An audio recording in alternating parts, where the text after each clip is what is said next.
जय जी। नमो अरिहन्ताणम्, नमो सिद्धाणं, नमो आयरीयाणम्, नमो उवज्झायाणम्, नमो लोये सबसाहुनम्।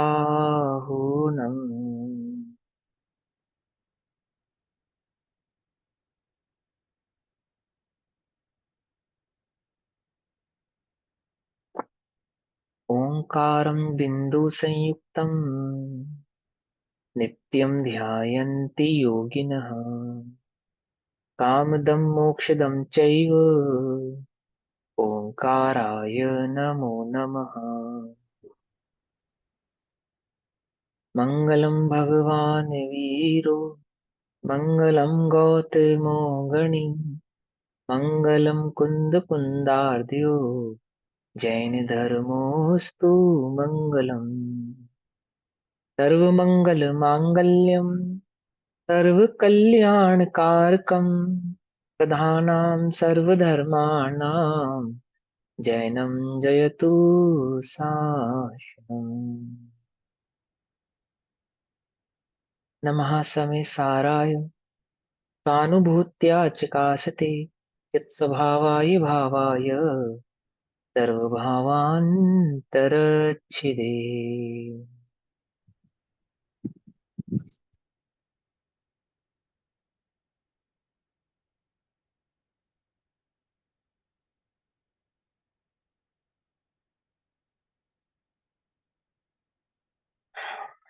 हमारी दोपहरकालीन कक्षा का विषय चल रहा है श्री समय सारजी ग्रंथ।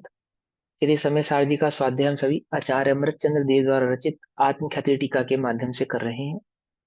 आत्मख्याति टीका में बंद अधिकार पेज नंबर 378, 378 पेज नंबर, गाथा नंबर 247 247, 378 गाथा नंबर 247। भाव है बंद अधिकार का कि जीव को बंध किस प्रकार से होता है, बंध का कारण क्या है। क्या है बंध का कारण?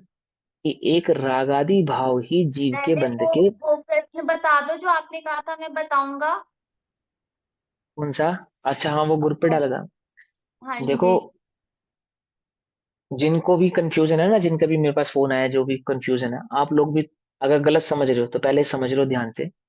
देखो, एक होता है ज्ञान, एक होता है ज्ञान की योग्यता। दो चीजें हो गई। ज्ञान हो गया, ज्ञान की योग्यता हो गई। ज्ञान स्वभाव की अपेक्षा से तो सभी जीव ज्ञानी है। एक इंद्रिय भी ज्ञानी है और सिद्ध भगवान भी ज्ञानी है। क्यों? क्योंकि ज्ञान गुण के धारी है, ज्ञान स्वभाव ही है। ज्ञान स्वभाव की अपेक्षा से सभी ज्ञानी है। एक बात हो गई। तो भी सभी ज्ञानी होते हुए भी उसमें दो भेद करे, ज्ञानी और अज्ञानी से दो भेद करे। जो ज्ञान स्वभाव को जानते हैं वो ज्ञानी, जो ज्ञान स्वभाव को नहीं जानते हैं वो अज्ञानी। ऐसे दो भेद करे। फिर ज्ञान की योग्यता की अपेक्षा से पांच भेद करे। मति श्रुत अवधि, मन प्रयोग और केवल ज्ञान। ठीक। फिर जो मति श्रुत और अवधि हैं, इन तीन ज्ञानों में भी दो भेद करे श्रद्धान की अपेक्षा से। मिथ्या श्रद्धान और सम्यक श्रद्धान। तो मिथ्या श्रद्धान की अपेक्षा से कुमति कुश्रुत कुअवधि, और सम्यक दर्शन की अपेक्षा से कुमति और सुमति सुश्रुत और सुअवधि। ऐसे भेद करे। ठीक। अब समझो कि जब प्ररूपणा की जाती है तो किस प्रकार से की जाती है, कि अलग अलग प्रसंगों में अलग अलग प्रकार से की जाती है। तो क्या कहा जाएगा, जब अवधि ज्ञान के विषय में चर्चा होगी तो क्या कहेंगे कि भव प्रत्यय नाम का जो अवधि ज्ञान है वो दो जीवों को होता है, मतलब दो प्रकार की गतियों में पाया जाता है, नरक गति और स्वर्ग गति। वहां पे नरक गति के भव प्रत्यय अवधि ज्ञान को अवधि कहते हैं, और स्वर्ग गति के अवधि ज्ञान को, भव प्रत्यय अवधि ज्ञान को अवधि ज्ञान कहते हैं या स्वअवधि कहते हैं। ये तो हो गया गति की अपेक्षा से उसमें कु और सु कहना। सम्यक दर्शन की अपेक्षा से कहेंगे तो नरक के गति के जीव के भी अवधि ज्ञान को सम्यक दर्शन की अपेक्षा से स्वअवधि कहेंगे। आई बात समझ में? और मिथ्या दर्शन की अपेक्षा से स्वर्ग गति में जो देव है, स्वर्ग में जो देव है, उनके अवधि ज्ञान को भी कुअवधि कहेंगे। अपेक्षा क्या लगा दी इसमें? मिथ्या और सम्यक की अपेक्षा लग गई। ठीक। अब इसी अवधि ज्ञान को, जिसको कुअवधि कहा है, या मिथ्या कुअवधि ज्ञान कहा है, इस कुअवधि ज्ञान का दूसरा नाम है विभंग ज्ञान। क्या नाम है इसका? विभंग ज्ञान। विभंग ज्ञान का क्या काम है? सम्यक्त नहीं होने देना, सम्यक्त का घात उल्टा करना, उल्टा देखना। नहीं, उल्टा तत्व देखना, के, सीधा भी हाँ बताए तो उल्टा देखना। हाँ हाँ, तत्व के संदर्भ में उल्टा जानना। ध्यान से समझना, ये अभी समझ लो, ये अवधि ज्ञान का काम नहीं है कि वो तत्व के संदर्भ में उल्टा जाने, समझे नहीं समझे, या वह वस्तु स्वरूप को विपरीत समझे, या वो आत्मानुभूति को प्रकट ना होने दे, ऐसा अवधि ज्ञान का कोई रोल नहीं है। अवधि ज्ञान का एक ही रोल है, एक अवधि, एक निश्चित अवधि तक जानना। ठीक। अवधि ज्ञान, कुअवधि ज्ञान हो चाहे सुअवधि ज्ञान हो, वो दोनों ही प्रकार के कु और सुअवधि ज्ञानों का जो काम है जानने संबंधी, अवधि संबंधी, वो तो समान ही होता है। लेकिन दोनों में अंतर क्या होता है कि एक ज्ञान कषाय की अधिकता लिए हुए होता है और एक ज्ञान कषाय की मंदता के साथ होता है। जैसे फॉर एग्जाम्पल, आपका मेरे साथ बैर हो, अगर मैं आपको अच्छी बात भी कहूंगा ना, तो आप उसमें कोई गलती निकालोगे।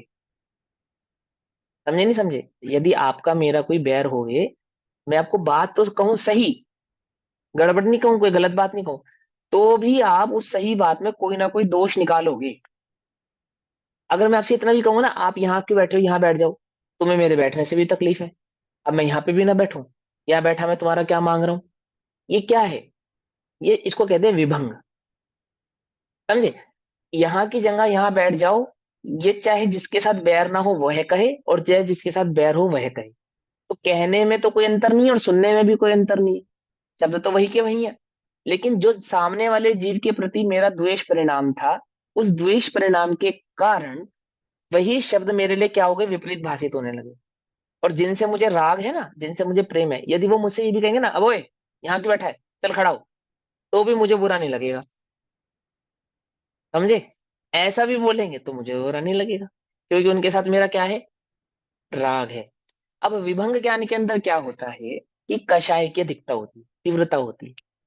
तो प्रसंग ये है कि यदि नरक के नारकी को सम्यक दर्शन प्रकट हो जाए, तो उस सम्यक दर्शन की अवस्था में जो उसका अवधि ज्ञान है, क्या वह विभंग रहेगा या नहीं रहेगा, ये प्रश्न है। कुछ बात समझ में ही नहीं, तभी समझ रहे हो?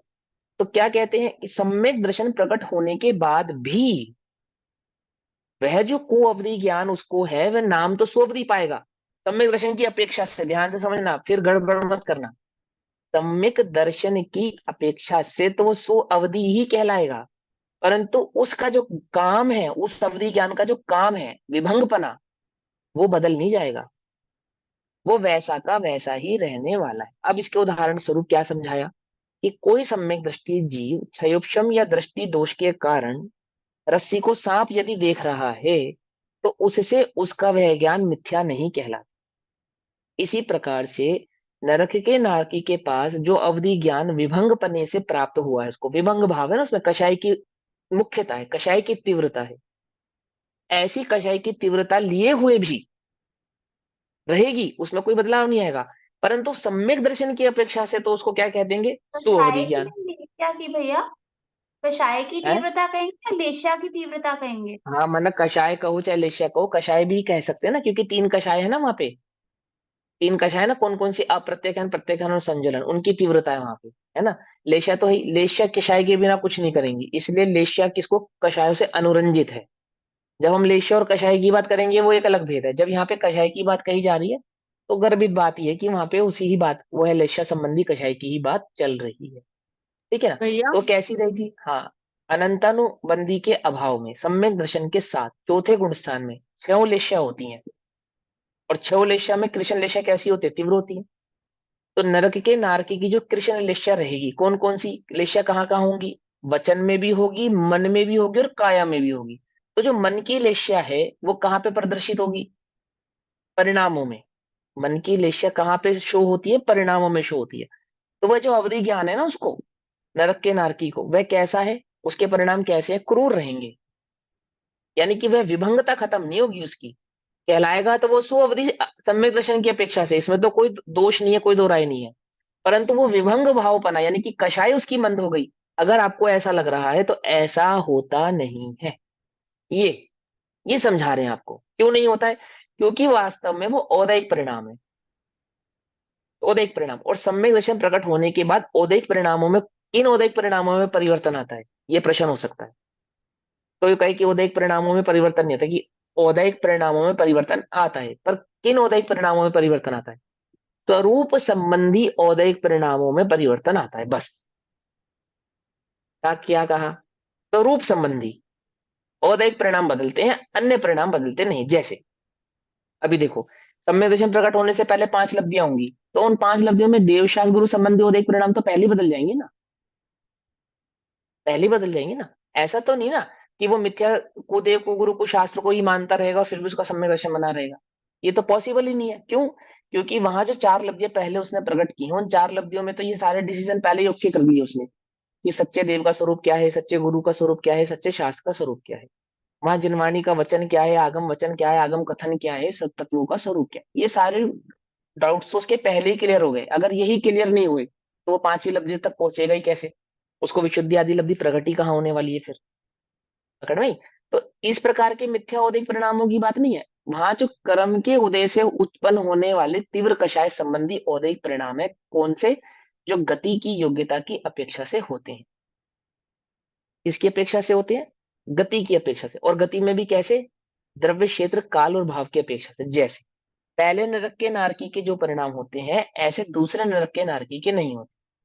जैसे दूसरे नरक के नारकी के होंगे, ऐसे तीसरे नरक के नारकी के नहीं होंगे। इसी प्रकार से क्रम से आगे आगे नरक बदलता जाता है और उनके उदयिक परिणामों में भेद पड़ता चला जाता है। पकड़ में ही बात? यानी पकड़ में ही समझ में बात? वहां जो उसको साता आनी है, मानसिक साता, दैहिक साता, वह साता उसको प्राप्त होने वाली नहीं। क्यों? क्योंकि ज्ञान का जो विभंगपना है वो बदल जाए ऐसा नहीं होता। तो भी विभंगपना रहते हुए भी वह कहलाता तो सम्यक ज्ञान है, सम्यक ज्ञान का अंश है, सुअवधि। परंतु सुअवधि कहने का मतलब ऐसा मत समझ लेना कि वो सुअवधि हो गया तो अब उसके ज्ञान में कषाय नहीं रही, उसको मन में कषाय नहीं रही, या उसकी कषाय मंद हो गई है, या उसको दुख आदि कम हो गया है, या उसके उसके जो असाता आदि के जो उदय हैं उनमें किसी प्रकार की कोई ढिलास आई है, नहीं आती। तो अब क्या बोलेंगे, अंतर नहीं सुअवधि पड़ता। बोले या फिर विभंग बोले? अब सम्यक नहीं, दृष्टि के विभंग नारकी ज्ञान वाले एक तरीके से ज्ञान को, श्योक्षम ज्ञान हो गया ना उसका। नहीं, देखो विभंग सुनो ज्ञान सुनो एक सम्यक तरीके से नारकी सुनो के श्योक्षम सुनो ज्ञान हो सम्यक गया ना। दृष्टि पने को कोई बात सुअवधि नहीं, बोले या विभंग बोले? अब सुनो सुनो सुनो। वो तो अब हमें समझ में आ गया कि उसकी हरकतें वैसी विभंग पने वाली रहेगी। हाँ, बोल तो रहा हूँ, सुनो तो सही। जो मिथ्या, जो कुअवधि ज्ञान और जो विभंग ज्ञान होते हैं पर्यायवाची शब्द होते हैं, पहले तो ये समझो। सुअवधि बोला, हाँ सुअवधि बोलेंगे, विभंग पना हाँ, बोलेंगे? बता रहा हूँ, सुनो पहले ध्यान से। कुअवधि कहना या कुअवधि कहना या विभंग कहना, ये पर्यायवाची होते हैं दोनों। अगर हम विभंग कह रहे हैं दैट मीन्स हम कुअवधि ही कह रहे हैं, ये समझो पहले तो। पहली बात तो ये समझना। दूसरी बात, ये प्रसंग क्यों उठा, हमने क्यों समझाया? इसके लिए समझाया कि जिन औदैहिक परिणामों के बल पे या जिस औदैहिक परिणाम के बेस पे हम अपने को धर्मात्मा मानते हैं, या हमें लगता है कि इन औदैहिक परिणामों के बल पे या बेस पे हमें सम्यक दर्शन प्रकट हो सकता है, उनसे भिन्नता प्रकट कराने के लिए, उनसे भिन्नता भाषित हो उसके लिए ये प्रसंग यहाँ पे आया। अब कहेंगे क्या? यदि सम्यक दृष्टि है तो सम्यक ज्ञान का अंश होने से सुअवधि ही कहलाएगा। यदि मिथ्या दृष्टि है तो मिथ्या ज्ञान का अंश होने से कुअवधि ही कहलाएगा। कहलाएगा तो वही जो उसका दर्शन है उसकी अपेक्षा से। ज्ञान जो नाम पाता है वो दर्शन की अपेक्षा से ही पाएगा। लेकिन अपनी बुद्धि में ये बात समझ में आनी चाहिए कि वहां जब सुअवधि कहा जा रहा है तो सुअवधि का स्वरूप क्या है? सुअवधि का स्वरूप कोई ऐसा समझ ले जैसा स्वर्ग के देवताओं को होता है या यहाँ मुनि राजों को होता है, तो ऐसा नहीं है। ऐसा नहीं है। ये पॉइंट एक पकड़ में आया? सेकंड। देखो, यानी कक्षा का जो विश्लेषण।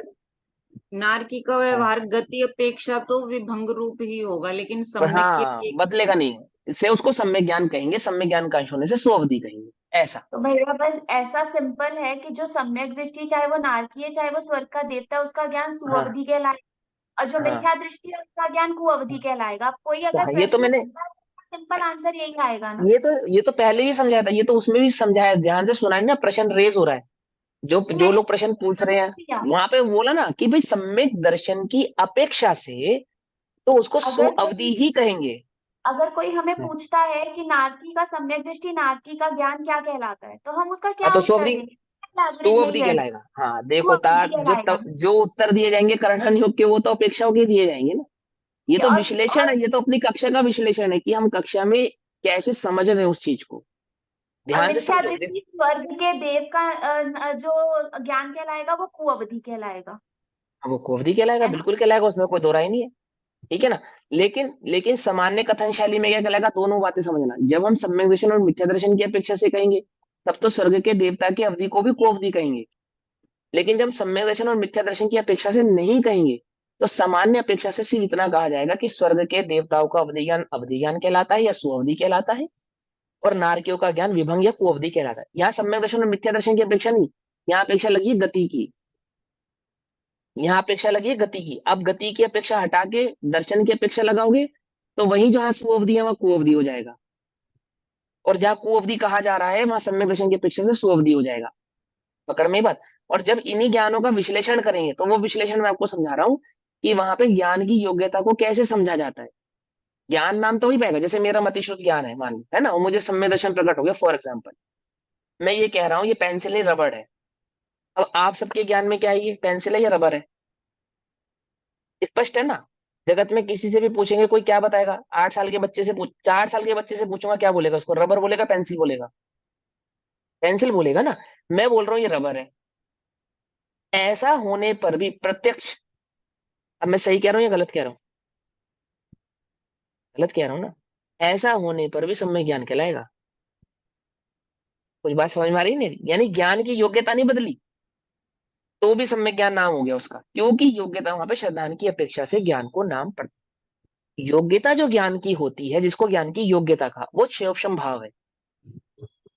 क्या है वो? क्षयोपम भाव। मति श्रुत अवधि क्या है? क्षयोपम भाव। मन पर क्या है? क्षयोपम भाव। केवल ज्ञान क्या है? क्षायिक भाव। पकड़ में ही बात है ना। मति श्रुत अवधि मन पर क्या है? छह उपशम भाव। केवल ज्ञान क्या है? क्षायिक भाव। क्यों पढ़ा इनको उपशम, छह उपशम या क्षायिक नाम क्यों पढ़ा? कर्म के अभाव के कारण। कर्म के अभाव के कारण ये नाम पड़ा इनको। और वास्तव में ज्ञान क्या है? ना उपशम है, ना क्षयोपम है, ना क्षायिक है, ना औदायिक है, मात्र ज्ञान है। भैया एक प्रश्न और। एक अब क्वेश्चन जैसे हाँ। आपने पेंसिल का एग्जाम्पल दिया, आपने पेंसिल, जैसे, बेटा कुछ पूछ ले, पहले पूछ ले। हाँ बोलो बोलो बोलो। कंटिन्यू कर, फिर मैं हाँ पूछ जैसे लूंगी। मैंने आपने पेंसिल का एग्जांपल पेंसिल दिया। का हाँ। एग्जाम्पल दिया, ठीक है। अब इसमें आपने बोला कि सम्यक दृष्टि का ज्ञान सम्यक ही कहलाएगा, चाहे वो इसको रबड़ भी बोले। तो हमने जो वो हाँ सम्यक बोला, वो हमने आत्मा के श्रद्धान की अपेक्षा से उसको की सम्यक अपेक्षा से बोला ना, बोला, हाँ पेंसिल की दर्शन की अपेक्षा अपेक्षा से से थोड़ा ना नहीं। सम्यक कहलाएगा लेकिन वो। वो पेंसिल की अपेक्षा से सम्यक नहीं। अब ये प्रश्न उठा ना वहां पे मोक्ष और प्रकाशर जी में कि वो जो जो बात हाँ सही कह रहा है हाँ उसको तो सम्यक बोलो, और जो गलत कह हाँ, रहा है उसको मिथ्या बोलो। तो वहां क्या मिथ्या कहा बोल। कि ज्ञान को सम्यक और मिथ्या उसके क्षेपशम से नहीं मिलता। ज्ञान को मिथ्या या सम्यक नाम उसके क्षेपशम के आधार से मिलता ही नहीं है। अक्षर ज्ञान में चला जाएगा तो औदायिक भाव, हाँ ये काउंट ही नहीं उदयिक होगा भाव, बेसिकली। हाँ ये उदयिक भाव क्षेपशम भाव इनमें चला जाएगा। हाँ ये क्यों समझा रहे हैं? क्योंकि हम औदयिक भावों से अपने को भिन्न नहीं देखते हैं। देखो अभी तुम्हें स्वाध्याय का भाव आ रहा है, समझने का परिणाम आ रहा है ना। क्या है ये? सम्यक ज्ञान है या औदयिक भाव है? औदयिक भाव है। औदायिक भाव। ये समझो। नहीं आएगा वो भी औदयिक भाव आएगा। वो कह रहे हैं भावों से स्वयं को भिन्न देखना है, तो किसके किसके लक्ष्य से ही तुम परिणामों को भिन्न देख सकते हो? कौन होना चाहिए तुम्हारे लक्ष्य में? वो एक ज्ञायकता तो चैतन्य आत्मा होना चाहिए। वो चैतन्य आत्मा तुम्हारे लक्ष्य में नहीं है तो क्या है तुम्हारे लक्ष्य में? कहीं ना कहीं तुम्हारे लक्ष्य में शुभ भाव, शुभ परिणाम, है ना, ये तुम्हारे लक्ष्य में है। इसी के कारण तुम उन परिणामों में संतुष्ट होते हो, उन भावों के आधार से अपनी तुलना करते हो, उन भावों के आधार से अपने को इंगित करते हो, गिनते हो। व्यवहार की अपेक्षा से, चारित्र की अपेक्षा से परिणामों को कहा जाएगा, परिणामों की काउंटिंग होगी। लेकिन परिणामों से भिन्न गायक की दृष्टि जो करनी है वो कैसे होगी? कौन से परिणामों से भिन्न देखना है? आमुक प्रकार के परिणामों से भिन्न देखना है और आमुक परिणाम प्रकार के परिणामों से भिन्न नहीं देखना है। जो तत्व निर्णय कर रहे हैं ना, तत्व निर्णय बुद्धि में, इस तत्व निर्णय को भी गौण करके गायक की दृष्टि करेंगे तो गायक का अनुभव होगा। यदि तत्व निर्णय में ही लगे रहेंगे ना तो गायक का अनुभव नहीं होगा। कुछ बात समझ में नहीं क्या कहा? जो हम बुद्धि में सात तत्वों के स्वरूप का विचार करते हैं, इस विचार को भी गौण करके उस गायक को लक्ष्य में लेंगे, उस चैतन्य भगवान आत्मा को लक्ष्य में लेंगे, तो इस औदैहिक भाव से भिन्न देख पाएंगे, अदरवाइज तो नहीं देख पाएंगे। समझ में आ रही बात, नहीं समझ में आ रही है? क्यों समझाई जा रही है ये बात? कि यदि तुम्हें अपने को सम्यक दर्शन प्रकट करना है तो सबसे पहले अपने को क्या देखो, परिणामों से भिन्न एक ज्ञायक की दृष्टि करना सीखो। इसका नाम है तत्व निर्णय करना, निर्णय। इसका नाम है तत्व अभ्यास, ये अभ्यास है। ये अभ्यास करना है आपको कि यहाँ आमुक आमुक आमुक आमुक से भिन्न भिन्न भिन्न भिन्न भिन्न देखना है। किसको देखना है? किसको देखना है? उस ज्ञायक तत्व को देखना है। वो ज्ञायक तत्व कहाँ मिलेगा? औदैहिक भावों में नहीं मिलेगा, परिणामों में नहीं मिलेगा, परिणामों से भिन्न मिलेगा। वो जानता है, जानने वाला है, जानने में आने वाला है, परंतु वह परिणाम नहीं है। क्योंकि परिणाम क्या है? पर्याय है, ज्ञान गुण की पर्याय। जानने में पर्याय में आएगा, बिल्कुल पक्की बात है, बिल्कुल पक्की बात है, लेकिन पर्याय को गौण करके ही जानने में आएगा, पर्याय की दृष्टि से जानने में नहीं आएगा। आई बात समझ में? नहीं समझ में आई? है ना? हाँ, आप बोलो। अब दूसरा प्रश्न आपको नेहा दीदी प्रश्न पूछ रहे थे, जैसे मैंने पेंसिल, अच्छा वो तो हो गया। हाँ गीता दीदी अब पूछो, आप बोलो प्रश्न, आप क्या पूछ रहे हो? गीता पूछ रही थी। हाँ, वो ये पूछ रही थी मैं कि विभंग ज्ञान है वो क्षयोपशम ज्ञान के अंदर आ जाएगा ना? हाँ, सूक्ष्म ज्ञान का ही भेद है वो। भाई हाँ, देखो तो सुनो, क्षयोपशम ज्ञान में आ जाएगा। मति, और मति श्रुत मति शुद्ध अवधि और अवधि। मनपरे सूक्ष्म के भेद हैं, चाहे वो कू हो चाहे वो सू हो। बस। ये इसका मतलब ये है कि हमें चिंतन ज्यादा करना चाहिए, पढ़ना या ये चीज कम करनी चाहिए क्या? ऐसा नहीं, इसका मतलब ये नहीं है। इसका मतलब ये है कि जितना भी पढ़ो, सीखो, समझो, चिंतन जिसका से भी भिन्न चिंतन देखना करो, चाहिए। उसमें लक्ष्य की पहचान को हमेशा जागृत रखो। एक लक्षण होता है ना, लक्षण। लक्षण और लक्षणाभास क्या है? कि आपको लक्षण का सही ज्ञान होना चाहिए कि जो आप चिंतन कर रहे हो, जो आपने पढ़ा, जो आपने सुना, जिसका आप चिंतन कर रहे हो, उसमें लक्षण जो है वो गुण तो नहीं कर रहे, लक्ष्य तो गुण नहीं हो रहा। कहीं ऐसा तो नहीं हो रहा कि मैं मंद कषायों में जा रहा हूँ और मंद कषायों को सम्यक दर्शन का कारण मान रहा हूँ, उसी से अपने में संतुष्टि पा रहा हूँ, उसी को अनुभूति समझ रहा हूँ। समझ रहे सर? उसी को अनुभव मान रहा हूँ, ऐसा तो तो नहीं है। मतलब आत्मा को दृष्टि में रखकर तब समझ लो। हाँ, तब समझ में आएगी बात, तब समझ में आएगी। और आत्मा को दृष्टि में रखने का मतलब क्या है? अन्य सभी भिन्न। ठीक है ना? इसको शास्त्रीय भाषा में कैसे समझाया? द्रव्य कर्म, भाव कर्म और नो कर्मों से भिन्न का। तो वहां पे भाव कर्म समझा रहा हूं मैं आपको कि भाव कर्म किसे कहते भैया हैं। मति समझे? श्रुत अवधि और मने परे तो औदायिक भाव हो गए सब। तो केवल औदैहिक या ज्ञान को क्षयोक्षम? सूक्ष्म कायिक। ही क्या औदायिक? हाँ, हाँ, तो हाँ। हमने केवल ज्ञान को शायक में क्यों रखा? केवल ज्ञान क्षयिक भाव है। अरे, कर्मों के कर्मों के संपूर्ण क्षय के बाद प्रकट होगा ना, प्रकट इसलिए हुआ क्षय। तो वो किसी कर्म का उदय नहीं है, वो कर्म के क्षय से प्रकट हुआ है। अन्य तीन भाग तो कर्म के उदय से प्रकट होते हैं, उदय से प्रकट होते हैं। ठीक है, ठीक है, है ठीक है, ना? ठीक लेकिन वहां कर्म का अभाव है। हालांकि वहां उदय कहना भी अपेक्षा है, वहां पे भी वहां पे भी उदय कहना अपेक्षा है, क्योंकि हो तो वहां पे भी छह से ही रहे हैं, उपशम से ही रहे हैं। लेकिन वहां कर्मों का संपूर्ण अभाव होने के कारण उसको क्षयिक कहते हैं। वो ठीक है ना? बस ज्ञान ही ऐसा ज्ञान है, बस वहां पर ज्ञान ही ज्ञान ही ज्ञान ज्ञान है है। बस। हाँ, वहां पे कर्म की संज्ञा नहीं लगेगी, कर्मों के नहीं, अभाव की संज्ञा लगेगी। वहां पे उदय उदीर्णा उपशम क्षयोपशम की संज्ञा नहीं है। वहां पे क्या संज्ञा है? संपूर्ण समस्त कर्मों के अभाव के बाद प्रकट होने के कारण, जो अभाव से प्रकट केवल होता तो है, भैया केवल तो वो भैया छाई नाम कहलाएगा। बोल देते, केवल खाली है वो हम्म। ज्ञान ही। हाँ, केवल ज्ञान का मतलब होता है ओनली ज्ञान ही। केवल ज्ञान का, केवल ज्ञान के दो अर्थ होते हैं। एक तो ओनली ज्ञान, क्योंकि ज्ञान मात्र आत्मा है, आत्मा ही ज्ञान है, ज्ञान मात्र आत्मा है, ज्ञान मान का मात्र का वहां पे वेदन है। एक तो इस अपेक्षा से, एक सर्वज्ञता के अपेक्षा से उसको केवल ज्ञान कहा जाता है। ठीक है ना? ऐसा। अब यहाँ गाथा नंबर 247 ध्यान से भैया समझेंगे। एक एक मिनट, एक हाँ जी, मेरी बात और सुनो। जैसे हाँ बताओ। आपने अभी बताया कि गति की अपेक्षा से सु और कु लगता है, ठीक है ना? हाँ, हाँ, जैसे हाँ, सु लगेगा, ठीक है। एक हाँ, व्यंतर है स्वर्ग गति का देव, देव है ना, व्यंतर भी स्वर्ग हाँ, गति। हाँ, हाँ जी, हाँ अब जी, वो कहता है कि शंकर जी को मानो, काली को मानो, ये इनके आगे हाँ। न छोड़ो, ठीक है। हम हम्म, उसके ज्ञान को, वो तो गणित मिथ्यात्व की पुष्टि कर हम्म, रहा है, तो हम्म, हम हम्म, उसको कैसे कहेंगे सुअवधि ज्ञान? हाँ देखो, अब उसमें सम्यक और मिथ्यात की अपेक्षा लग गई ना, क्योंकि आपने वहां पे मिथ्यात का प्रसंग उठाया। जब हम सामान्य गति की अपेक्षा से चर्चा करते हैं कि अवधि ज्ञान कहाँ पाया जाता है, तो बोलेंगे अवधि ज्ञान जो होता है दो प्रकार का होता है, एक भव प्रत्यवधि ज्ञान, एक गुण प्रत्यवधि ज्ञान। जब हम अवधि ज्ञान की चर्चा करेंगे तो बोले भव प्रत्यवधि ज्ञान किसे कहते हैं? बोले जो गति में भव की अपेक्षा से प्राप्त हो उसको भव प्रत्यवधि ज्ञान कहते हैं, जो स्वर्ग के देवता और नरक के नारकी को बाय डिफॉल्ट प्राप्त होता है। बाय डिफॉल्ट प्राप्त हुआ उसको, ठीक है जी। तो स्वर्ग के देवता को जो अवधि ज्ञान है वो कैसा, नरक के नारकी के अवधि ज्ञान को विभंग ज्ञान भी कहते हैं, है ना। कहीं पे आपने ऐसा पढ़ा कि स्वर्ग के देवता, स्वर्ग के अवधि ज्ञान को विभंग ज्ञान भी कहते हैं? कहीं पढ़ा आपने ऐसा? नहीं पढ़ा ना, क्यों?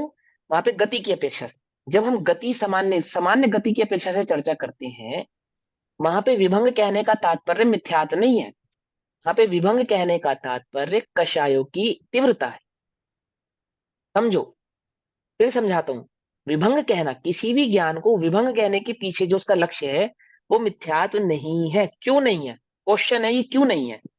तो आंसर ये है कि जो अवधि ज्ञान है वो सम्यक और मिथ्यात्व के होने और ना होने का कारण नहीं है। जो अवधि ज्ञान होता है उसके कारण किसी को सम्यक दर्शन प्रकट हो सकता है, या अवधि ज्ञान किसी के सम्यक दर्शन में सपोर्ट या मिथ्या दर्शन में सपोर्ट करेगा, ऐसा नहीं है। अवधि ज्ञान का सम्यक दर्शन से कोई लेना देना नहीं है। तो वहां पे जब गति अपेक्षा से कथन करेंगे, सामान्य गति अपेक्षा से, तो स्वर्गों के अवधि ज्ञान को सामान्य अवधि ज्ञान कह देते हैं या सुअवधि भी कह देते हैं, ठीक है ना। और नरक के नारकी को स्पेशल इंगित करते हैं कि नरक के नारकियों का कुअवधि ज्ञान होता है या विभंग ज्ञान होता है, ऐसे इंगित करते हैं। ये तो हो गया गति की अपेक्षा से। फिर आगे उसको और डिटेल करते हैं। सम्यक्त की मुख्यता से प्राप्त होने वाला ज्ञान सुअवधि कहलाएगा, और जिसमें मिथ्यात्व की मुख्यता रहेगी वह कुअवधि कहलाएगा। लेकिन फिर आपको बता देता हूं कि वहां पे विभंग कहने का तात्पर्य मिथ्यात्व या सम्यक्त नहीं है, कषाय की तीव्रता है। अच्छा, अब भैया ये आपने जो बात बोली इसका सबूत दो, मतलब प्रमाण दो। तो हमने आपके ग्रुप पे भेजा ना प्रमाण, पढ़ो। पंडित टोडरमल जी ने क्या लिखा विभंग ज्ञान के बारे में, पढ़ के बताओ। शालिनी जी पढ़ो, बोलो ग्रुप, क्या लिखा हो वहां पंडित टोडरमल जी ने विभंग ज्ञान किसे कहते हैं?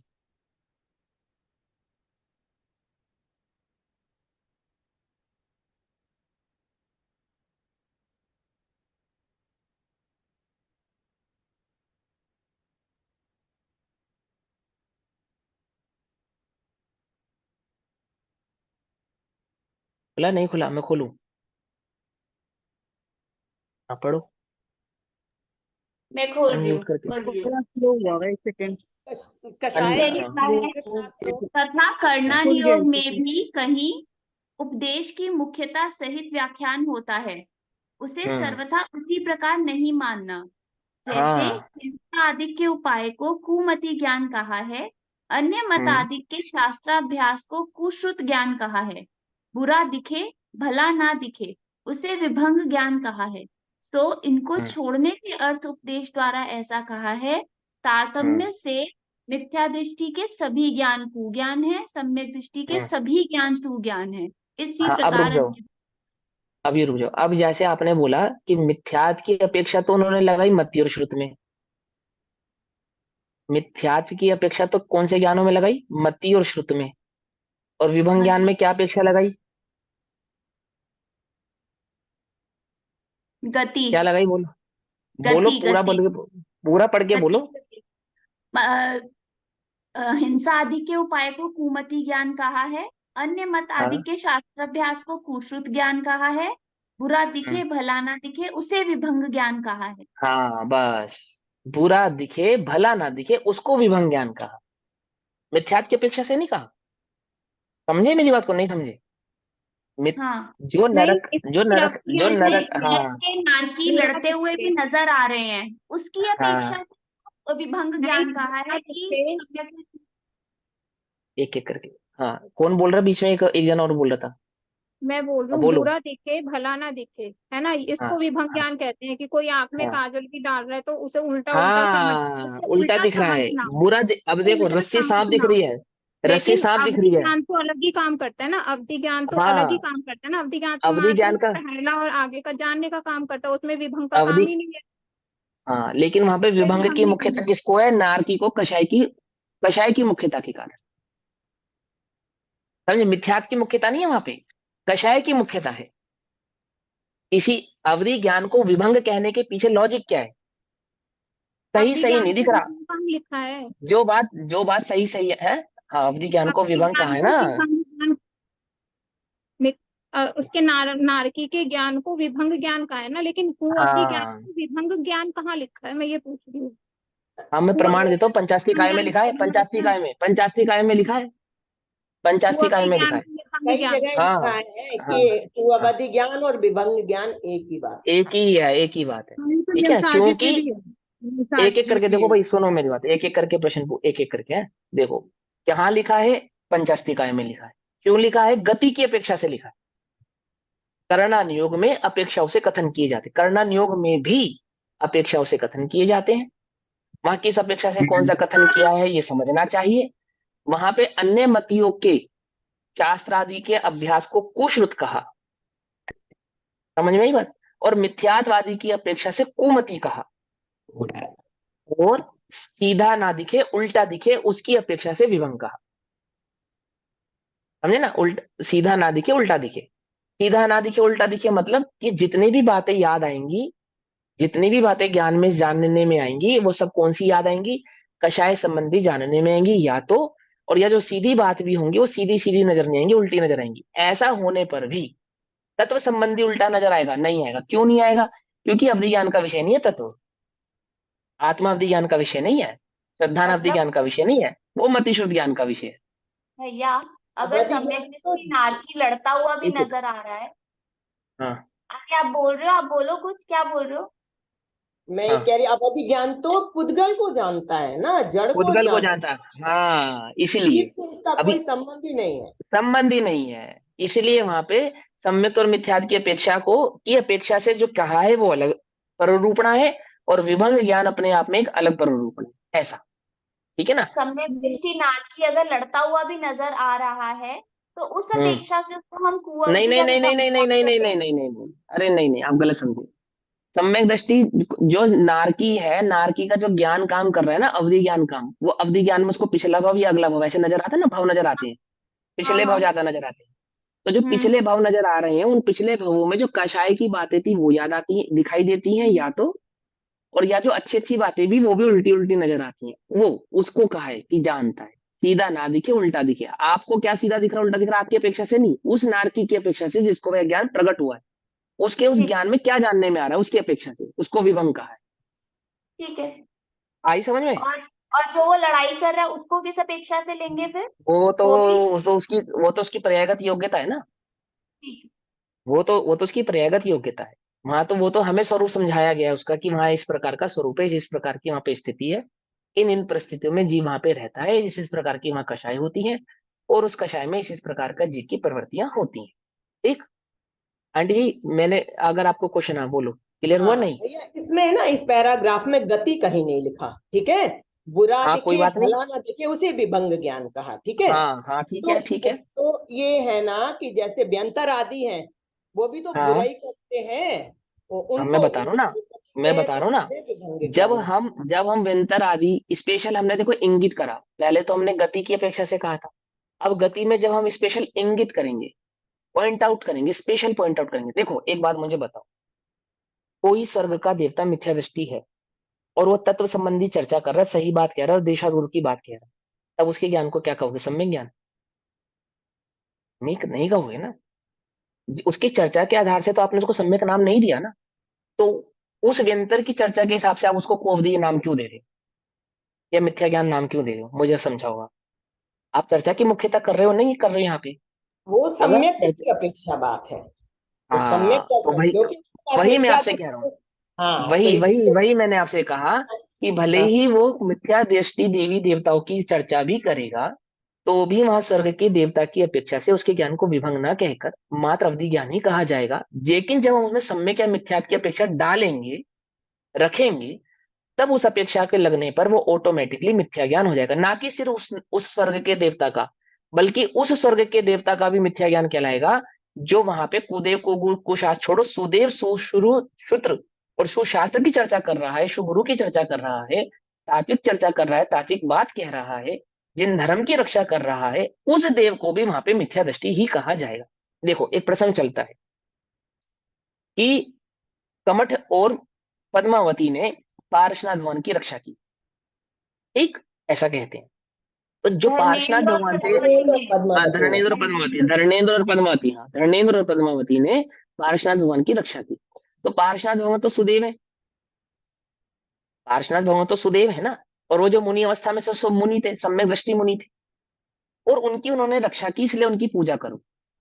तो हम क्या उठाते हैं प्रश्न कि वे मिथ्या दृष्टि हैं, वे देव मिथ्या दृष्टि, कहते नहीं कहते हैं? बोलो क्यों कहते हो आप ये बात? फिर बोलो ना, सम्यक दृष्टि मानो ना उनको, क्योंकि उन्होंने तो कुदेव की तो रक्षा नहीं करी, नहीं कुदेव की नहीं, रक्षा करी। वो तो हम आपसे कहेंगे कि उन्हें सम्यक हाँ दृष्टि मानो, गति की अपेक्षा मानते हो, हाँ क्योंकि वो तो हाँ पद्मावती तो स्वर्ग के हैं। हाँ ठीक है, हाँ अगर हाँ उन्हें गति की अपेक्षा लगाएंगे तो उन्हें सम्यक हाँ, दृष्टि मानना चाहिए। तुम मानना पड़ेगा। ऐसे लेकिन आगे ना बात, ऐसे ऐसा ही नहीं गति है। की। हाँ हाँ है, ऐसा हाँ ऐसा नहीं है। है नहीं, ऐसा हाँ, नहीं है, वो तो प्ररूपणा है ना, वही तो हम कह रहे हैं, अपेक्षाओं की प्ररूपणा है, वही तो चर्चा हो रही है, और क्या हो रही है कि कहाँ किस अपेक्षा से उस बात को लेकिन समझा जाए। अवधि ज्ञान करना ही ऐसा, ठीक है, सु और हाँ पु के मात्र अवधि चक्कर है। में ना पड़ो, बस अवधि देखो ज्ञान ऐसा, ऐसे सुनो हो सुनो तो। सुनो, पता है, देखो देखो, चक्कर में पढ़ो चाहे मत पढ़ो, प्रश्न और जिज्ञासा किसी की कुछ भी हो सकती है। ठीक, और चक्कर में मत पड़ो, ये तो सबसे बेकार आंसर है। मैं अपने लिए भी कहता हूँ, कई सारे आंसरों में मैं खुद कह देता हूँ कि चक्कर में मत पड़ो, लेकिन अप्रयोजन ये दूसरा, सही नहीं। हाँ अप्रयोजन अरे दूसरा है नहीं, ना, अब हमारे कोई काम का नहीं है है ना, समय कम है और हम इसमें देखो, उलझेंगे मैं तो फिर। बोलूँ, हाँ हाँ हाँ, बोलो भैया, आप भी बोलो। मैं ये कहना चाहती हूँ कि देखो, जो मिथ्या दृष्टि देव है, मिथ्या दृष्टि हाँ, देव के ज्ञान को विभंग ज्ञान नहीं कहते, है नहीं ना, और कहते, नारकीय के ज्ञान को विभंग ज्ञान कहते हैं। हाँ तो कहते हैं। मिथ्या दृष्टि देव के ज्ञान को विभंग ज्ञान इसलिए नहीं कहते क्योंकि वो जानता है ना, वो उल्टा नहीं देखता उसके अंदर, वो बुरा ऐसे नहीं इसलिए देखता हर नहीं, एक चीज के इसलिए अंदर। नहीं, इसलिए नहीं, इसलिए नहीं, इसलिए विभंग नहीं, ज्ञान का फिर काम यही तो होता है ना कि जो अगर हाँ सही हाँ भी होगा तो भी हाँ वो उल्टा हाँ, सुनो देखेगा सुनो उसको, सुनो, जैसे वो हम तो ठीक है, चाय में लेकिन यदि वो भी तो उल्टा भी देखते हैं ना, देखे, कई बार ठीक है सुनो होगा पहले, तो भी सुनो उल्टा सुनो, देखते हैं। अरे भैया जब प्रश्न हो गया, मैं बोल रहा हूँ तो सुनना भी चाहिए, शांति भी रखो थोड़ी सी। अभी बोला ना टोका बीच में नहीं, तो सुनो ध्यान से। अब क्या है कि ऐसा भी हो सकता है कि मिथ्या दृष्टि देव, जो उसका अवधि ज्ञान है, वो विपरीत कार्य करे, ऐसा भी होता है। निचली गतियों के निचले जो देव होते हैं, व्यंतर आदि, उनका जो गलत अवधि ज्ञान होता है वो प्रॉपर काम करे, ऐसा जरूरी नहीं है, झूठ भी कहते हैं, कौतूहल भी करते हैं, गलत प्ररूपणाएं भी करते हैं, झूठ ऐसा नहीं। बोलना तो और भी उल्टा ऐसा हो, देखना, तो अरे दोनों में तो उनको अंतर विपरीत भी नजर होएगा, आ झूठ जाता, बोलना और उनको विपरीत भी नजर आ जाता है, ऐसा भी होता है। ऐसा होने पर भी उसको विभंग नहीं कहते, ये समझो पहले। प्रश्न जो आप उठा रहे हो वो मैं समझ गया, मेरी बात तो पूरी होने दो। ऐसा होने पर भी, यदि वह उल्टा जाने, ऐसा होने पर भी उसको विभंग नहीं कहेंगे, ये कह रहे हैं। क्यों नहीं कहेंगे आप उसको विभंग? क्योंकि वहां पे कषाय की मुख्यता नहीं है, स्वर्ग के देवता को नरक के नारकी की अपेक्षा से मंद कषाय कहेंगे, इसलिए। क्या कहा? गति है ना, चार गति, चार गति में गति की अपेक्षा से तीव्र कषाय जीव कहाँ पाए जाते हैं? नरक में नरक पाए जाते हैं। जबकि कषाय तीव्रता अनंतानुबंधी को कहते हैं, कषाय की तीव्रता अनंतानुबंधी को कहते हैं, और सर्वाधिक कषाय जीव एक इंद्रिय में पाए जाते हैं।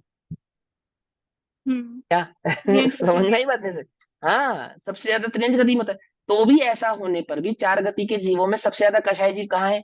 कषाय कहाँ है? कषाय की मुख्यता से नरक कहेंगे, कहेंगे नहीं कहेंगे?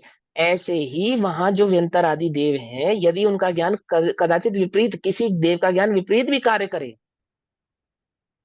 कोतूहलवश भी कार्य का उल्टा करे, कार्य भी वो उल्टा करे, तो भी उसके ज्ञान को विभंग नहीं कहेंगे। विभंग नहीं कहने के पीछे का लॉजिक क्या है? लॉजिक समझो कि वहां पे कषाय होने पर भी कषाय की मुख्यता वाली गति वह नहीं कहलाती, देव गति कषाय वाली गति नहीं, मंद कषाय वाली गति कहलाती। हाँ, कंपैरेटिवली तो मंद गति है ना, बाकी सब तो बहुत होती हाँ, है। उस कंपैरेटिव तो से, यहाँ पे उसके कंपैरिजन का नाम है। अनंतानुबंधी में तीव्रता और मंदता का भेद आएगा ना, अनंतानुबंधी में तीव्रता और मंदता का भेद आ रहा है, ये लेश्या नहीं, में कह यहाँ रहे हो। लेश्या में कह रहे हैं, जब गतियों की चर्चा होती है तो लेश्याओं की अपेक्षा से होती है, यही तो सारी अपेक्षाओं का खेल है। करना नियोग को ऐसे तो समझना पड़ता है, और तभी तो समझ में आएगी बात, नहीं कहाँ समझ में आएगी? जब गति की चर्चा करेंगे तो वहां कषायों में लेश्या की मुख्यता हो जाएगी, समझे? और जब कषायों की चर्चा करेंगे तो अनंतानुबंधी आदि कषायों की ही मुख्यता से चर्चा की जाएगी। समझ में आई बात? ऐसे ही कहा जाए। ठीक। देव, मनुष्य और देवों की अपेक्षा से, ध्यान से विपरीत नहीं पकड़ना, मनुष्य और देवों की अपेक्षा से कषाय में देवों की मंदता मानी जाएगी, तो भी उनको संयम की अपेक्षा से असंयमी कहा जाएगा और मनुष्य को संयमी कहा जाएगा। अब सभी तो मनुष्य संयमी होते हैं क्या? है ना देवों की? सभी मनुष्य संयमी होते हैं क्या? नहीं। मनुष्य गति के सभी जीव संयमी है क्या? नहीं है ना। तो भी देवता और मनुष्य की अपेक्षा से क्या कहेंगे? मनुष्य संयमी है और देव असंयमी है, ऐसा कहेंगे। किसकी किसकी मुख्यता की वहां पे? सामर्थ्य। लेश्य की मुख्यता की, कषायों की और सामर्थ्य और लेश्य मातृ की। लेश्य और सामर्थ्य की मुख्यता हो गई नहीं हो गई? इसका मतलब ये थोड़ी कि सारे मनुष्य संयमी होते हैं, इसका मतलब ये नहीं है। तो भी मनुष्य गति देव गति की अपेक्षा से ऊंची मानी जाएगी। क्यों? कि यहाँ छठा गुण स्थान होता है, सातवां गुण स्थान होता है, संयम होता है, आदि होता है, आदि। सभी तो नहीं होते। बोलो भैया, तुम देवता से ऊपर हो या नीचे हो? बोलो। चौथे संयम गुण से अपेक्षा स्थानवर्ती से देव हो, ऊपर। सुनो, चौथे गुण स्थानवर्ती देव हो और तुम पहले गुण स्थानवर्ती मनुष्य हो, गति की अपेक्षा से बड़ा कौन? हम बोलो। बड़े, हम मनुष्य बड़े। गति मनुष्य से देव हाँ, कहा जाता है। मनुष्य बड़ा। सीधी सीधी सी बात है। हो गई नहीं हो गई? अब कहाँ गया तुम्हारा सम्यक दर्शन और मिथ्या दर्शन? वहां गति की अपेक्षा आ गई नहीं आ गई तुरंत? संयम की अपेक्षा आ गई नहीं आ गई तुरंत? ऐसे। तो ये वो पंडित को टोडो जी ने ये तो बताया कि करना नियोग में अपेक्षाओं की, मैंने करना नियोग की अपेक्षाओं से समझना कि वहां किस अपेक्षा से कौन सी बात कही जा रही है। मुझे लगता है ये दोनों बातें आपको समझ में आ गई कि वहां उसको विभंग नहीं कहेंगे और नरक के नारकी के ज्ञान को विभंग ही कहेंगे। पकड़ में आ गई बात? और सम्यक की अपेक्षा से उसको सम्यक ज्ञान कहेंगे, उसको मिथ्या ज्ञान कहेंगे। ऐसा। ठीक। कोई अभी भी कोई कंफ्यूजन हो तो फिर पूछ लेना, कोई बात नहीं, कोई दिक्कत नहीं है। हमने तो मंथन किया है, तो हम हमसे तो पूछो जितनी बार उतनी बार बताएंगे, है ना। अब सुनो, अब गाथा नंबर 247, 247 नंबर की गाथा पढ़ते क्या कहते हैं।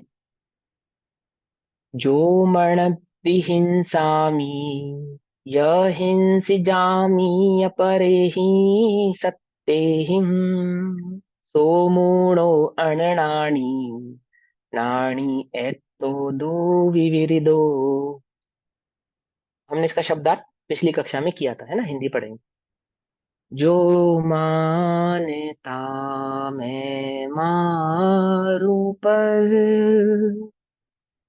अरुघात पर मेरा करे, तो मूढ़ है, अज्ञानी है, विपरीत इससे ज्ञानी है?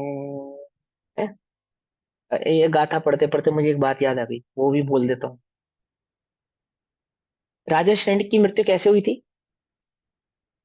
कि राजा श्रेणी को यह लगा कि जो मेरा पुत्र है ये मुझे मारने आ रहा है, जबकि उसका पुत्र उसे मारने नहीं जा रहा था।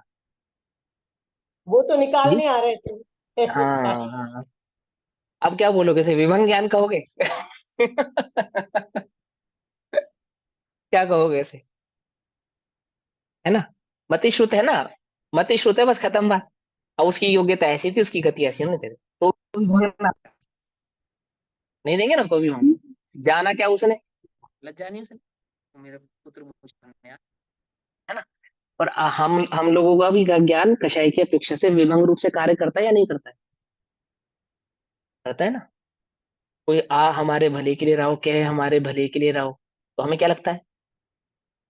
ये इसने हमारी इंसल्ट कर दी और ये हमें कुछ समझता नहीं है, ये खुद को ज्यादा ज्ञानी समझता है, ऐसा है वैसा है। ऐसा हो जाता नहीं हो जाता कई बार? मान लो मैं आपको किसी चीज के लिए टोक दूं, तो मेरा भाव नहीं है ऐसा, फ्लो में कह दिया और आपको क्या लगने लगा, ये ज्यादा मानी है या फिर ज्ञान का ज्यादा घमंड है और फलाना है ढिमकाना है, ऐसे ऐसे सोच लो। चौधरी। हाँ, चौधरी बन रहा है। क्या है ये, विभंगता नहीं है? तो भी इस ज्ञान को विभंग नहीं कहते, समझे, मति शुद्ध ज्ञान को विभंग नहीं कहते। और मिथ्यात्वादी की अपेक्षा से तो कहेंगे मिथ्यात्व ज्ञान है, और सम्यक की अपेक्षा से सम्यक कहेंगे, पर ये विभंग जाना तो उल्टा ना। सीधा कहाँ जाना तुमने, कहाँ सीधी बात समझ में आ रही तुमको? लेकिन नहीं, ऐसा नहीं है। तो वहां अपेक्षा को बहुत अच्छे से क्लियर करके चलो, और ये अपेक्षाएं वैसे खाली तुम्हें करना नियोग में काम आएंगी ऐसा नहीं। उस समय की योग्यता ऐसी थी उसकी। हाँ, वो तो फाइनल आंसर है, ये तो अल्टीमेट आंसर है, इसके बाद तो कोई दूसरा आंसर ही नहीं है। कि उस जीव की ऐसी ही योग्यता थी। बस, मैंने ये एक ऐसा आंसर है कि जहां आपको कोई आंसर ना मिले यहाँ लगा देना और बस आप 100% मार्क्स से पास हो जाओगे।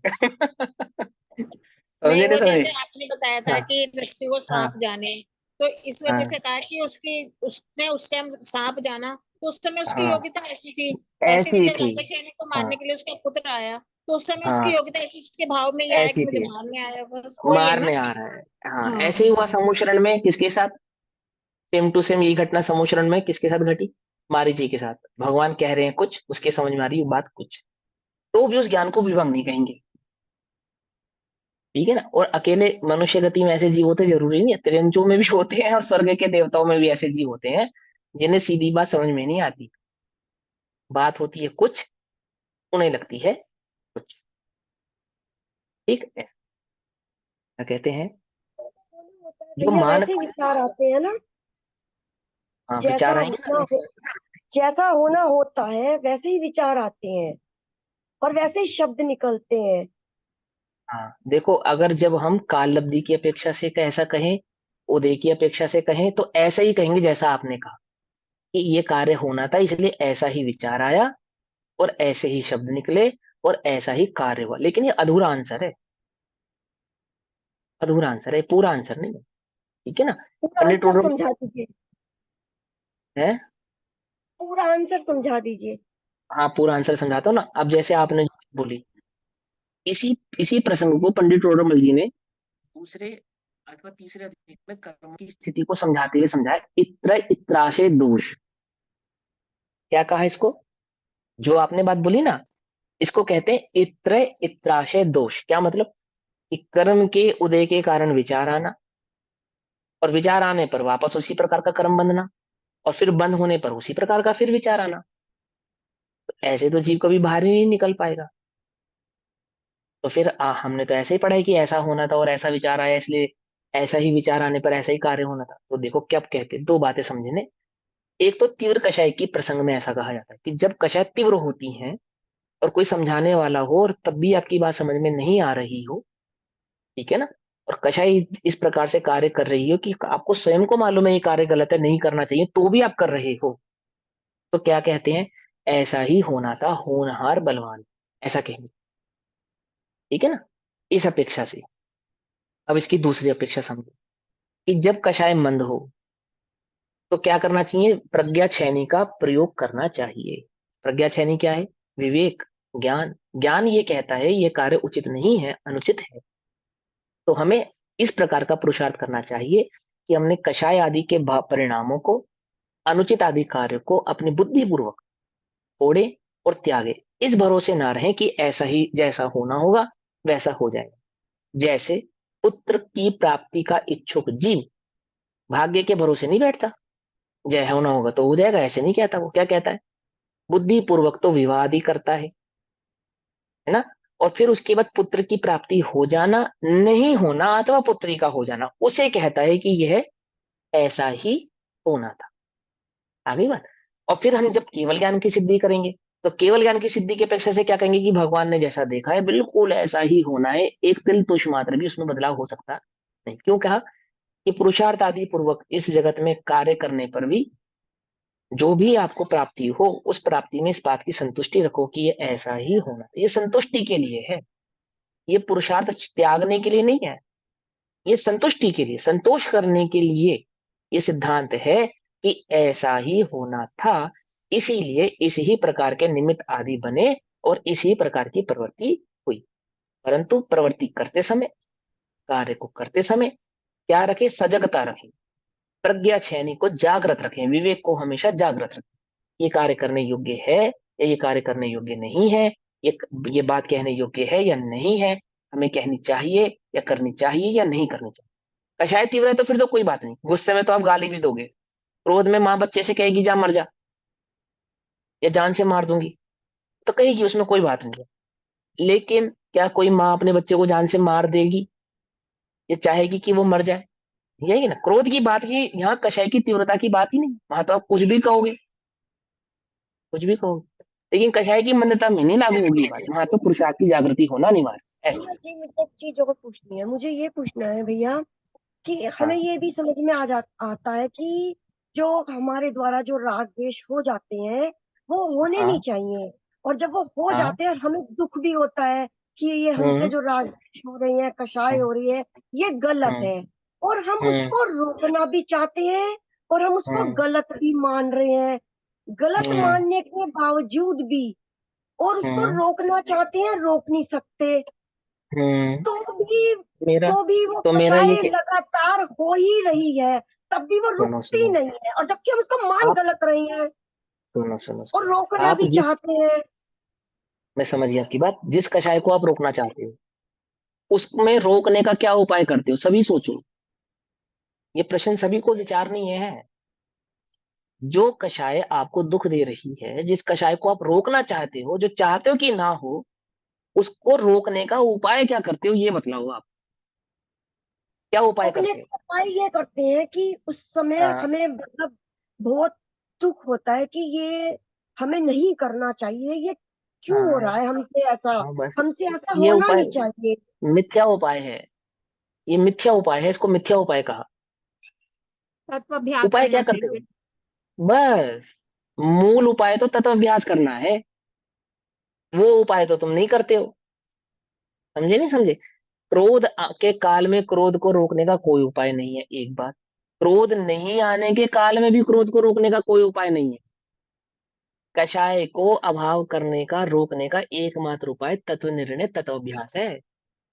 कषायों के बारे में सोचते रहने से, ये कषाय बुरी थी, ये नहीं होनी चाहिए थी, ये अच्छी है, ये हो जाती, ऐसी क्यों हो गई, ये कोई प्रयास ही नहीं है, ये अभ्यास ही गलत है, ये पुरुषार्थ ही गलत है, गलत दिशा का पुरुषार्थ है। सम्यक पुरुषार्थ करो, सम्यक पुरुषार्थ। सम्यक पुरुषार्थ क्या है? कषाय को अभाव करने का एकमात्र पुरुषार्थ है स्वरूप का वेदन, स्वरूप की प्राप्ति, स्वरूप का अनुभव। और स्वरूप का वेदन, प्राप्ति या अनुभव स्वरूप को जाने बिना होगा नहीं। अपने ज्ञान को निरंतर तत्व अभ्यास में लगाओ, निरंतर उसका चिंतन करो, निरंतर उसको समझने का प्रयास करो। जिस दिन वह तत्व स्वरूप समझ में आ जाए उस दिन कषाय आपको रोकनी नहीं पड़ेंगी, आप वही रुक जाएंगी। बात तो समझ में पूरी आ जाती है कि हाँ। मैं शुद्धात्मा हूँ, प्रभु हूँ, शरीर से भिन्न, भाव कर्म द्रव्य कर्म नो कर्म से भिन्न मैं शुद्धात्मा हूँ, प्रभु परमात्मा हूँ, परिपूर्ण तत्व हूँ। लेकिन कर्म के उदय से जो कषाय तो अपने आप होती है ना, वो हमें पसंद थोड़ी आती है, लेकिन वो तो कर्म के उदय से अपने आप होती है ऑटोमेटिक रूप से। स्वरूप पसंद आ गया? स्वरूप पसंद आ गया? हाँ जी। नहीं आया? स्वरूप की पसंद आने का तात्पर्य है स्वरूप का अनुभव। समझे? देखा देखी अच्छा कहता है। देखो मैं आपको एक बात बताता हूँ, सुनो। मैं प्रत्यक्ष उदाहरण बताता हूँ, प्रत्यक्ष उदाहरण, ठीक। ये स्विच बोर्ड होते हैं ना घर में, छोटे छोटे नीचे स्विच बोर्ड लगे होते हैं, स्विच बोर्ड लगे होते हैं। तो छोटे बच्चे को आदत होती है उसमें उंगली डालने की। बच्चा छोटा होता है, उसको आदत होती है कि उसमें उंगली डाले। तो अब बच्चा, जब तक माँ बाप ध्यान रखते हैं तब तक तो बच्चा उसमें उंगली नहीं डाल पाता, है ना। और उसको कैसे डराते हैं, अरे करंट लग जाएगा, चोट लग जाएगी, ऐसे डराते हैं। और उनके डराने पर बच्चा भी चेहरे का एक्सप्रेशन ऐसा ही बनाता है कि मानो वह सचमुच डर गया। ऐसे ही बनाता है वो कि हाँ हाँ डर गया वो, कि हाँ हो जाएगा ऐसा, ऐसे बनाता है वो। यदि वही बच्चा अन्य किसी बच्चे को वह ऐसा कार्य करते हुए देखे तो उसको भी डराता है, नहीं नहीं नहीं उसमें नहीं डालना। लेकिन जब मौका मिलता है तो वह स्वयं उस स्विच बोर्ड में उंगली डाल दे। अब जिस दिन वो झटका खाता है उससे, उस दिन वो समझ जाता है। क्या अनुभव में आ जाती है उसकी बात? बिजली का अनुभव हो जाता है उसके, रोम रोम में एकदम रोंगटे खड़े हो जाते हैं उसकी कि क्या जो जबरदस्त चीज है ये। ऐसा ही आत्म अनुभव है। एक देखा देखी तो अच्छा भी कहता है, औरों को भी कहता है बहुत बढ़िया, आत्मा ही बढ़िया, आत्मा से बढ़िया कुछ नहीं। आत्मा की रुचि है मुझे, आत्मा ही रिझा, आत्मा में जैसे मैं रीझ गया हूँ। इसे रीझना नहीं कहते। जैसे वो बच्चा डरता भी है, डराता भी है। वास्तविक डर तो उसका उसी दिन है जिस दिन वो झटका खा जाएगा। अब वो चाहकर भी, कोई कहे भी ना डाल, उन्हें नहीं डाल सकता उसके अंदर वो। ये बेवकूफी नहीं करेगा। समझे ना? हमने कहने से बेवकूफी में पता, बड़ा जबरदस्त झटका खाया इस बेवकूफी से। लेकिन क्या है, क्या है, जिस दिन ये बात समझ में आ जाएगी उस दिन फिर किसी को बताना नहीं पड़ेगा, बतलाना नहीं पड़ेगा। ऐसे ही हमें तत्व रुचि हुई है या नहीं हुई है, ये हमें अपने अंदर में झांक कर स्वयं निर्णय करना पड़ेगा। ये हम स्वयं इस बात का निर्णय शांति से बैठ के करें कि वास्तव में मुझे तत्व की रुचि है या नहीं है। रुचि देखो, जो जिस कार्य की हमें रुचि होती है, पंडित रोडोमल जी ने कहा, अपने कार्य करने का उत्साह बहुत है। कैसा उत्साह है बोलो भैया? तत्व के गाड़ी के चक्कर में तत्व छोड़ोगे या तत्व के चक्कर में गाड़ी छोड़ोगे? बोलो, जिसकी रुचि होगी उसके चक्कर में किसे छोड़ोगे? प्रेमी प्रेमिका के चक्कर में किसे नहीं छोड़ देता? बोलो। और क्या नहीं छोड़ देता? भोजन नहीं छोड़ देता, अपना वस्त्र नहीं छोड़ देता, क्या नहीं छोड़, अपनी इच्छाएं बदल लेता है। बदल लेता नहीं बदल लेता? क्यों? उसे प्रेम है। उस एक प्रेम के लिए वो क्या करने को तैयार नहीं है? सब कुछ करने को तैयार है। आत्मा तो हमें इतना प्रिय है कि पूछो मत। और कषाय के काल में कोई आत्मा का नाम भर ले दे, क्या? यदि तुम्हें कषाय का उदय हो और हम इतना भर कह दे रहे तुम तो आत्मा हो, और फिर तुम सुनना कितने फूल झड़ेंगे तुम्हारे मुंह से आत्मा के विषय में। कैसे फूल झड़ेंगे बोलो? रुचि पहचाननी पड़ती है। रुचि, इसका नाम रुचि नहीं है जिसको हम रुचि समझ रहे हैं।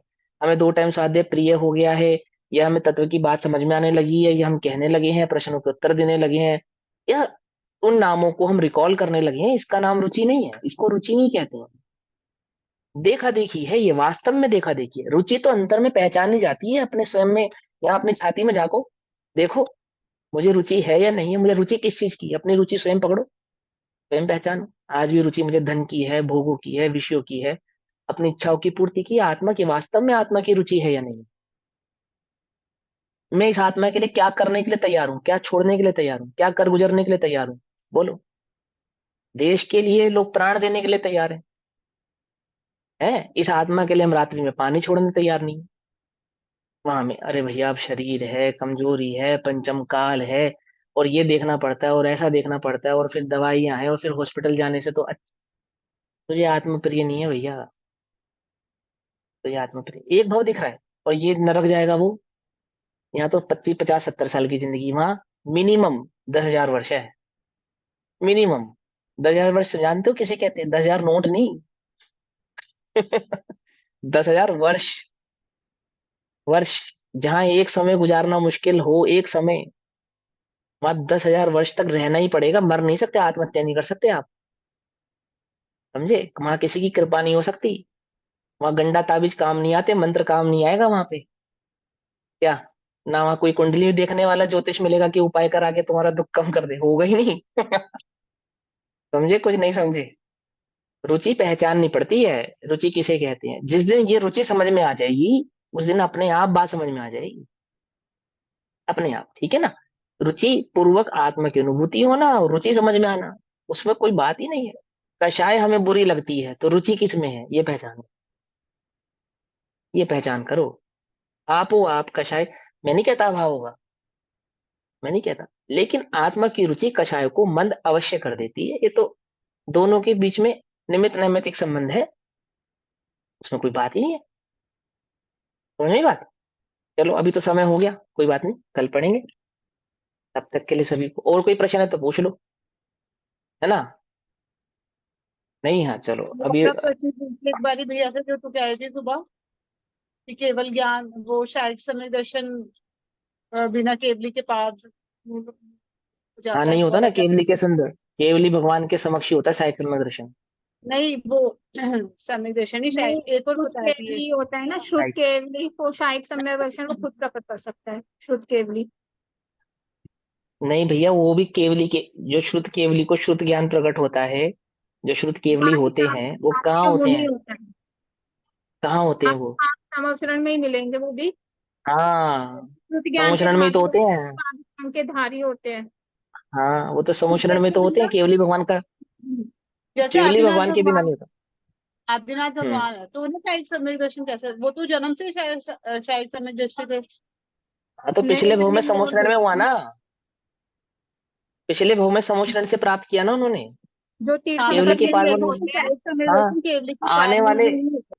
यही हाँ नियम आने है। वाले जितने, हाँ यही नियम है। बिल्कुल, आप पढ़ो, उत्तर पुराण में है ना सबका प्रसंग, कि हाँ किसने कब कहाँ पे मुनि पहले मुनि दीक्षा ली, मुनि दीक्षा लेने के बाद सभी ने 24 के 24 तीर्थंकरों के साथ यही मुनि दीक्षा ली। वहां केवली के पाद मूल में पाठी हुए, द्वादशांग के पाठी हुए, 9 अंग 11 पूर्व आदि के पाठी पाठी हुए। पाठी होने के बाद वहां उन्होंने सम्यक दर्शन प्रकट किया, सम्यक दर्शन और पाठी हुए। मुनि व्रत के साथ अच्छे परिणामों के साथ वहां से संलेखना पूर्वक स्वर्ग गए, और फिर वो स्वर्ग से तीर्थंकर के रूप में गर्भावतारण हुए। और 24 के 24 ने मुनि दीक्षा ली है पिछले भाव में, और 24 के 24 पाठी हुए हैं, द्वादशांग के पाठी हुए हैं। 24 के 24 एक नहीं, सबके वो साथ जब ही सेम टू तीर्थंकर सेम। गोत्र का बंध करते हम्म हैं ना, 3 हम्म, भाव पहले जब वो तीर्थंकर गोत्र का तीन बंध करते हैं तो है केवली ना, के पादमूल में ही करते हैं, वो पूल सब में ही लिखा होता हुआ है है, उसमें। और वहीं पे होता है ना। तभी वो सम्यक धारण कर लेते हैं, शायिक सम्यक धारण कर लेते हैं हाँ, उसी सम्यक समय। दर्शी तो होते हैं, छायक ठीक है, सम्यक दर्शन तब प्रकट होते हैं। मतलब कर यही है ना लेते हैं। कि शुद्ध केवली को समय दर्शन अपने आप प्रकट नहीं होगा, है ना? नहीं, वो ऐसा ही है। केवली के ही बाद मूल में ही प्रकट होता है, अपने ठीक है, आप किसी के लिए। उसका उसका नियम ही यही है, तो छायक सम्यक दर्शन को प्रकट करने का एक ही नियम है। ठीक है ना, केवली के, हाँ, है ना। ठीक है। हाँ, वो एक नियम है, उसका दूसरा नियम। हम्म। ओम नमः सिद्धेभ्यः। निज निधि निज में बताई, यह अनंत उपकार है, उसके लिए जिनवानी माँ को वंदना शत